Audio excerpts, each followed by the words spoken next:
Part 6. The VMware Shock. How Broadcom Killed the Perpetual License.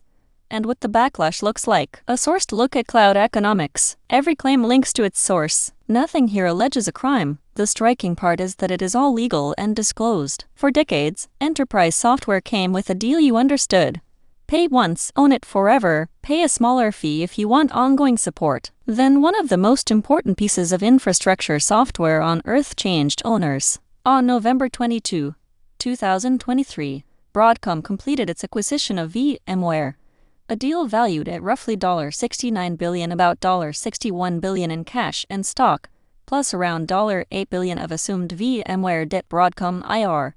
Help net security. What happened next reshaped a lot of IT budgets and lit a fuse that is still burning. After the close, Broadcom stopped selling new perpetual VMware licenses and moved customers to subscription-only licensing, collapsing a sprawling product catalog into a handful of bundles led by VMware Cloud Foundation VCF and vSphere Foundation. The Register. Broadcom doesn't hide from this. It defends it. The company's framing, via CDO Hock Tan, is that subscription pricing is simply where the whole industry already was.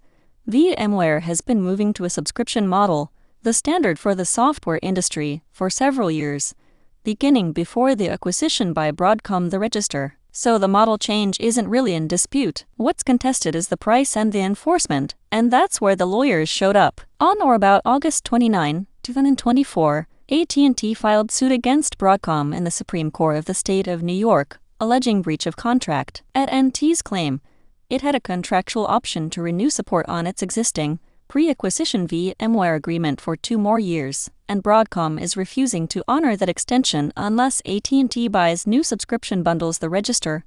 Network World. The language in the filing is not subtle. AT&T alleged Broadcom's conduct was an attempt to bully AT&T into paying a king's ransom for subscriptions AT&T does not want or need, and said the affected systems run on about 8,600 servers hosting roughly 75,000 virtual machines, some serving national security and public safety agencies, and the Office of the President. The Register. Read that carefully.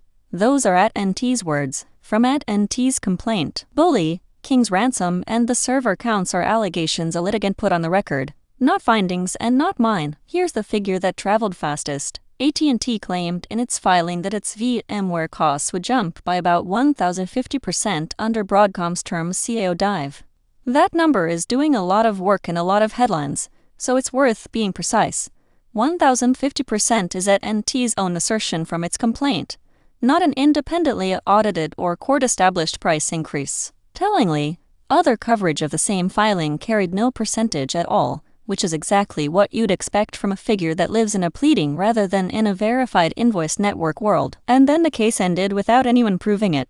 On November 22, 2024, AT&T and Broadcom told the court they had reached a settlement. The terms were not disclosed. CIO dive. This matters for how you read the whole episode. A settlement is the existence of a deal to stop fighting. No court ruled that Broadcom acted unlawfully. The 1,050% claim was never adjudicated. Whatever each side believed, the dispute resolved privately with no admission and no finding. The friction wasn't only one big customer in the United States. In Europe, the trade group CISP, Cloud Infrastructure Services Providers in Europe, opened 2 distinct fronts. First, the merger itself.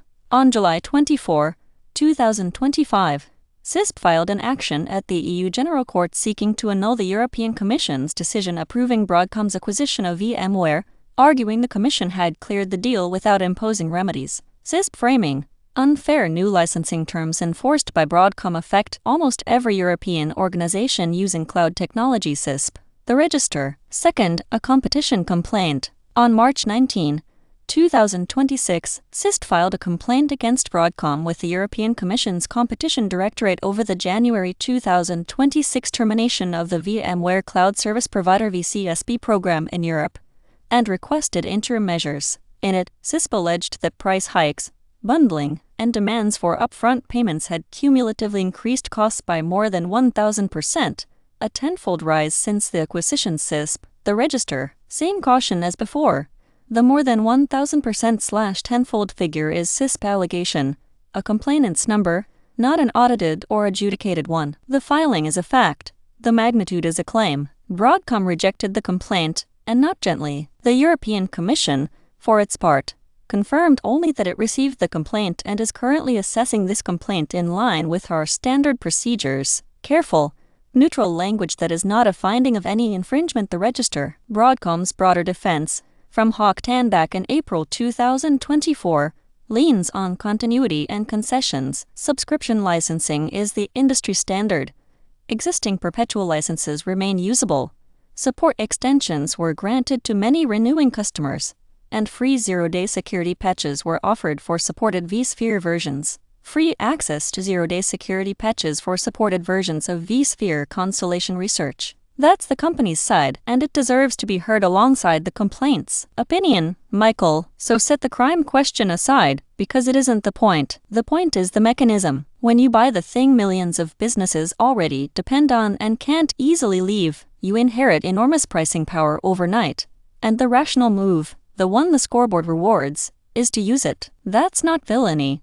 That's leverage doing what leverage does. The disputed percentages may be litigants' numbers, but the direction of the squeeze isn't really in question. Even Broadcom's own defense is about softening it, not denying it happened. Bad systems, not bad people, and a system that turns we own the platform you can't escape into a revenue event. You don't have to take my read. The court reporting, CISP filings, and Broadcom's own statements are linked above. Judge them yourself. Every number in this video is in the company's own filings. You do not have to take it on faith. Check each source yourself at the Evidence Explorer, linked in the description. This was part 6 of a sourced series, Bad Systems, Not Bad People.